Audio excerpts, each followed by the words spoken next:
მოიკითხოს, რომელი ტერიტორიული, ან მისი ტერიტორიისგან გამომდინარე, რომელი არის ყველაზე ახლოს მდებარე პოლიკლინიკა, კლინიკა, სადაც რომელიც ჩართულია ოღონდ ამ პროგრამაში და მხოლოდ ამის შემდეგ შეუძლია უკვე რომ მივიდეს აღრიცხვაზე დადგეს უშუალოდ ამ კლინიკაში და მიიღოს ყველა ის სერვისი, რასაც თვითონ თვლის რომ სჭირდება, მაგრამ ექიმი დაუდასტურებს, რომ ნამდვილად სჭირდება.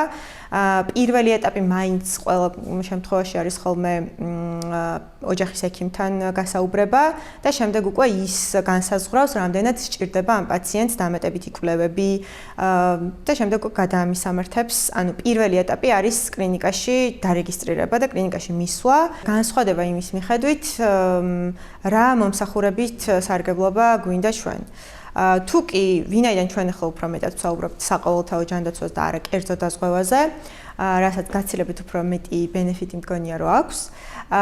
საყოველთაო ჯანდაცვის შემთხვევაში, როგორც უკვე ვახსენეთ, თუ კი კლინიკა არის ჩართული ამ პროგრამაში, შესაბამისად გაცილებით უფრო მარტივია ასეთ დროს მათთან თანამშრომლობა, იმიტომ რომ მიდიხარ და პირდაპირ კლინიკას აქვს ყველანაირი წვდომა, ყველანაირი ბაზა იმასთან დაკავშირებით, რომ იდენტიფიკაციის შემდეგ, როდესაც მოხდება მოქალაქის ბენეფიციერის იდენტიფიკაცია, შემდეგ უკვე რომელ კატეგორიას მიეკუთვნება, რა სერვისებით შეუძლია რომ ისარგებლოს,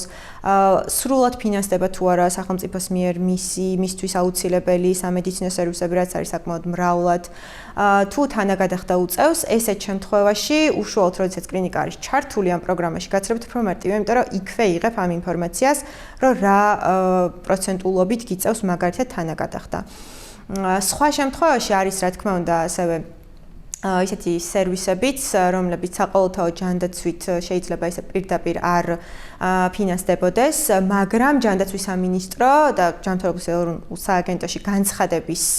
წარდგენით შესაძლებელი არის, რომ დაფინანსდეს.